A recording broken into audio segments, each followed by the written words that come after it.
بسم اللہ الرحمن الرحیم۔ آپ تمام دیکھنے سننے والوں کو آریز سپیکس کی ایک اور نئی ویڈیو میں خوش آمدید۔ پیارے دوستو، یہودی ایک ایسی قوم تھے کہ جو ایک وقت میں اللہ کی سب سے زیادہ پسندیدہ قوم تھی، لیکن وقت گزرنے کے ساتھ ساتھ وہ اللہ کی نافرمانیوں میں اس حد تک بڑھ گئے کہ اللہ نے ان کو سب سے زیادہ ذلیل و رسوا قوم قرار دیا۔ وہ اللہ کے نبیوں کو ناحق قتل کرتے یا انہیں اپنے علاقوں سے باہر نکال دیتے۔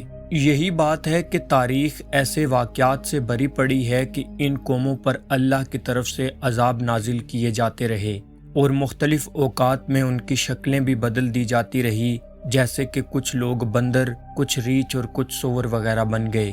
آج کی اس ویڈیو میں ہم آپ کے ساتھ ہیکل سلیمانی اور قوم بنی اسرائیل کے وجود کے بارے میں بات کریں گے۔ پیارے دوستو، ہیکل سلیمانی در حقیقت ایک مسجد یا عبادت گاہ تھی جو حضرت سلیمان علیہ السلام نے اللہ کے حکم سے جنات کی مدد سے تعمیر کی تاکہ لوگ اس کی طرف منہ کر کے یا اس کے اندر جا کر عبادت کریں۔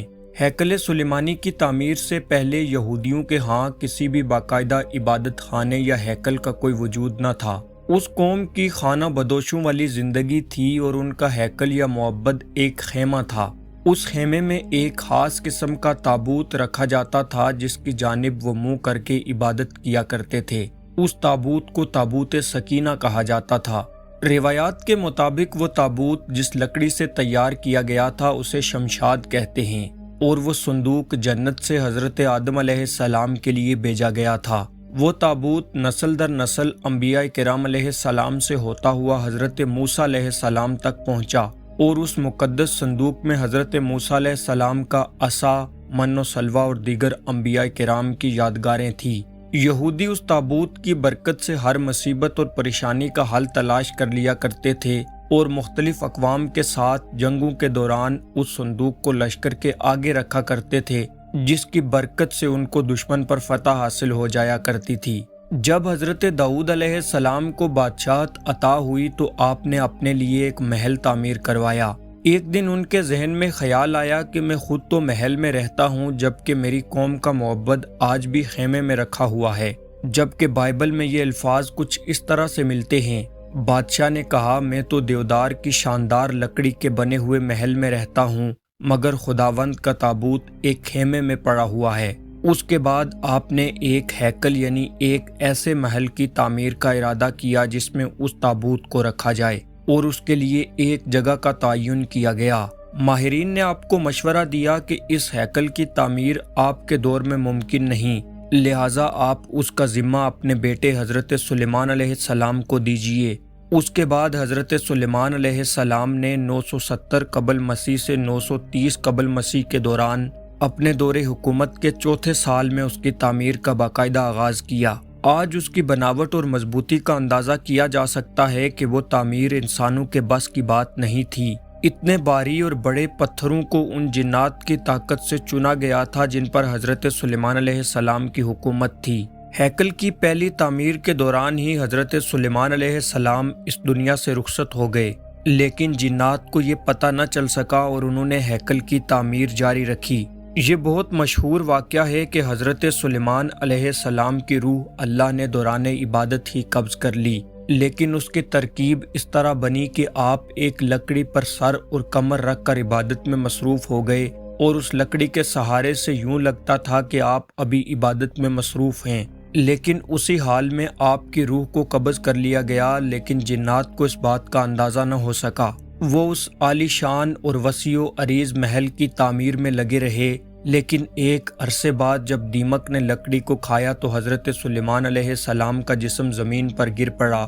اللہ کے نبی حضرت سلیمان علیہ السلام کی وفات کے بعد اس ہیکل کے 3 حصے کر دیے گئے۔ بیرونی حصے میں عام لوگ عبادت کیا کرتے، اس سے اگلے حصے میں علماء جو کہ انبیاء کی اولاد میں سے ہوتے ان کی عبادت گاہ تھی، اور اس سے اگلے حصے میں جسے انتہائی مقدس سمجھا جاتا تھا اس میں تابوت سکینہ رکھا جاتا تھا، اور اس حصے میں کسی کو بھی داخل ہونے کی اجازت نہیں تھی سوائے ایک سب سے بڑے عالم یعنی امام کے۔ اس کے بعد وقت اپنی رفتار سے گزرتا رہا اور اس دوران بنی اسرائیل میں بہت سارے پیغمبر مبعوث ہوتے رہے۔ یہ قوم بد سے بدتر ہوتی رہی، یہ کسی بھی طرح اپنے گناہوں سے توبہ طائب ہونے یا ان کو ترک کرنے کے لیے تیار نہیں تھے۔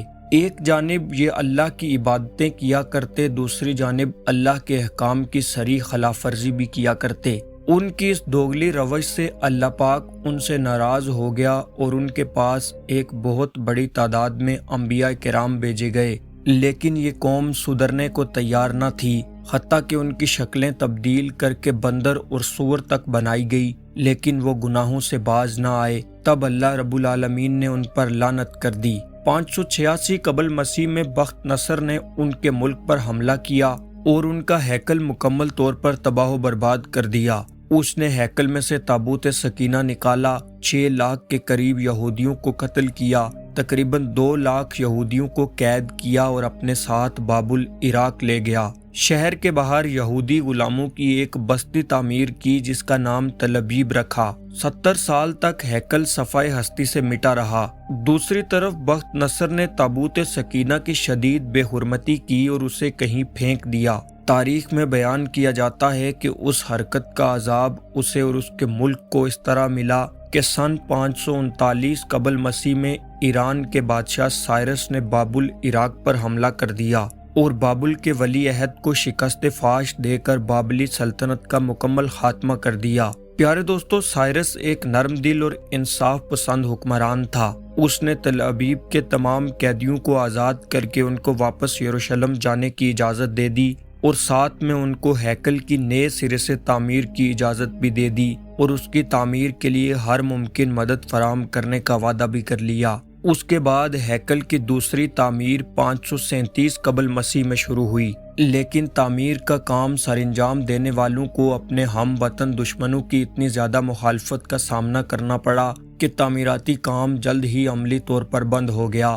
اور دارا اول کے دور حکومت تک مداخلت کا شکار رہا۔ پیارے دوستو، دارا کی حکمرانی کے دوسرے سال میں حضرت زکریا علیہ السلام نے وہاں کے گورنر زوربابل اور سردار کاہن یوشع کی حوصلہ افزائی کی کہ وہ ہیکل کی تعمیر ثانی کی دوبارہ کوشش کریں۔ انہوں نے مثبت رد عمل کا اظہار کیا اور پوری قوم نے بادشاہ کی مدد سے ہیکل سلیمانی کو دوسری دفعہ 4.5 سال کے عرصے میں 520 قبل مسیح سے 515 قبل مسیح کے دوران مکمل کیا، لیکن اس بار تابوت سکینہ نہیں مل سکا کیونکہ اسے بخت نصر اپنے ساتھ کہیں لے جا چکا تھا۔ اس کے بارے میں آج تک معلوم نہیں ہو سکا کہ بخت نصر نے اس کا کیا کیا۔ کچھ لوگوں کا کہنا ہے کہ اس مقدس صندوق کی مزید توہین سے بچانے کے لیے اللہ کے حکم سے اسے معجزانہ طور پر کسی محفوظ مقام پر چھپا دیا گیا جس کا علم کسی انسان کو نہیں، لیکن یہودی اس کی تلاش میں پوری زمین کو کھود ڈالنا چاہتے ہیں۔ پیارے دوستو، تاریخ میں ہیکل سلیمانی کی 2 دفعہ تعمیر اور 2 دفعہ تباہی کا ذکر موجود ہے،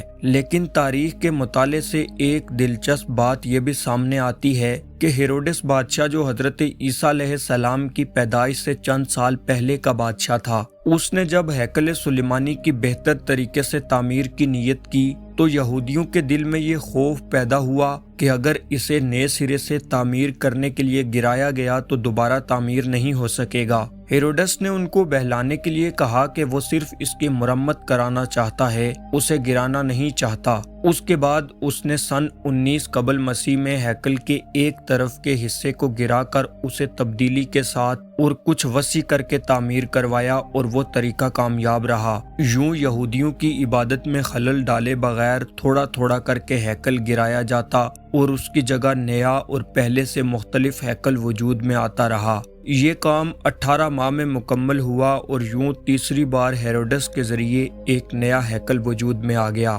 کچھ عرصہ بعد حضرت عیسیٰ علیہ السلام کا ظہور ہوا اور اللہ کے اس رسول پر ایک بار پھر یہودیوں نے حسب معمول مظالم کے پہاڑ توڑنا شروع کر دیے۔ دراصل وہ اپنے مسیحا کے منتظر تھے جو دوبارہ آ کر ان کو پہلے جیسی شان و شوکت عطا کرتا، اور پھر یہودیوں کی دشمنی اس حد تک جا پہنچی کہ حضرت عیسیٰ علیہ السلام کے مصلوب ہونے کا واقعہ پیش آیا۔ آپ کے مصلوب ہونے کے 70 سال بعد ایک بار پھر یہودیوں پر اللہ کا عذاب نازل ہوا۔ اس بار اس عذاب کا نام ٹائٹس تھا۔ یہ رومی جرنیل بابل کے بادشاہ بخت نصر سے بھی زیادہ ظالم ثابت ہوا۔ اس نے ایک دن میں لاکھوں یہودیوں کو قتل کیا۔ اس نے ہیروڈس کے بنائے ہوئے عظیم الشان ہیکل کی اینٹ سے اینٹ بجا دی اور یہودیوں کو ہمیشہ کے لیے یروشلم سے باہر نکال دیا۔ یہودی پوری دنیا میں بکھر کر اور ذلیل و رسوا ہو کر رہ گئے۔ کم و بیش 1800-1900 سال تک بھٹکنے کے بعد برطانیہ نے جب فلسطین پر قبضہ کیا تو ساتھ ہی ایک ناجائز بچے اسرائیل کو فلسطین میں جنم دے دیا، اور یوں صدیوں دھکے کھانے والی قوم ایک بار پھر اس ملک اسرائیل میں اکٹھے ہونے اور رہنے کی اجازت حاصل کر کے وہاں رہنے لگی۔ لیکن یہ قوم اپنی ہزاروں سال پرانی گندی فطرت سے باز نہ آئی۔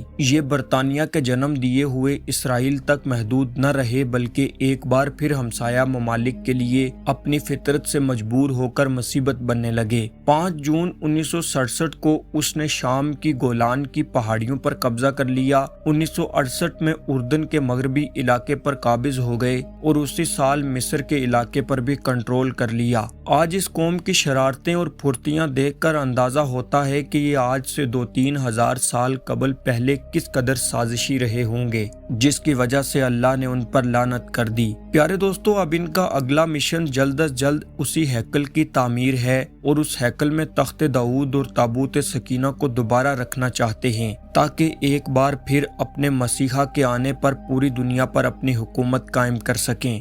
وہ یہ کام انتہائی تیز رفتاری سے کر رہے ہیں۔ اس ہیکل کی تعمیر کے نتیجے میں یہ پوری دنیا جنگ کی آگ میں لپٹ جائے گی۔ پیارے دوستو، اس بات کا اندازہ کیجئے کہ یہودیوں کو جس بستی تل ابیب میں بخت نصر نے قیدی بنا کر رکھا تھا، وہ اس کو آج تک نہیں بھولے۔ انہوں نے اسرائیل بنانے کے بعد اپنے ایک شہر کا نام تل ابیب رکھ دیا، جبکہ ہم مسلمان مسجد اقصی کو بھی بھول چکے ہیں، جہاں ہمارے پیارے نبی صلی اللہ علیہ وسلم نے تمام انبیاء کرام کی امامت کی، اور وہاں سے آپ صلی اللہ علیہ وسلم نے سفر معراج کا آغاز کیا۔ یہودی آج تک بار بار گرائے گئے ہیکل سلیمانی کو نہیں بھولے، اور اس میں رکھے ہوئے تابوت سکینہ کی تلاش میں پوری دنیا کو کھود دینا چاہتے ہیں، جبکہ ہم کو یہ بھی یاد نہیں کہ عراق میں کتنے انبیاء اور اولیاء کے مزارات پچھلے کچھ عرصے میں بم لگا کر شہید کر دیے گئے ہیں۔ پیارے دوستو، یہ تھی ہیکل سلیمانی اور قوم بنی اسرائیل کے متعلق ہماری آج کی ویڈیو۔